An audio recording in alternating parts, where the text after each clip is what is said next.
Mukhang nakahanap ng bagong love team ang mga netizen. Bagamat nasa iisang management at network sina Catherine Bernardo at Daniel Padilla, ngayong pareho silang nag-renew ng kontrata sa Star Magic at ABS-CBN, nauna nang lumabas ang mga bali-balitang siniguro umano ni Catherine Bernardo na hindi sila magkakaroon ng project na magkasama.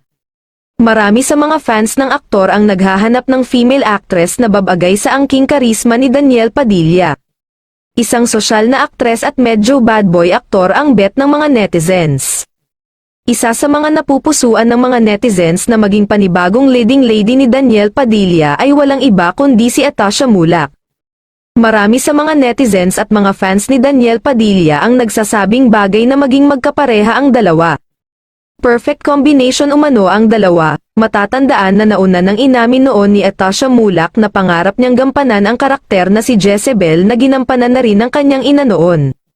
Isa umano sa bucket list ni Atasha ay i-remake ang Jezebel, movie na ginawa noon ni Charlene at ipinalabas ng January of 1996. Marami sa mga ito ang nagpupush sa tambalang Daniel Padilla at Atasha Mulak.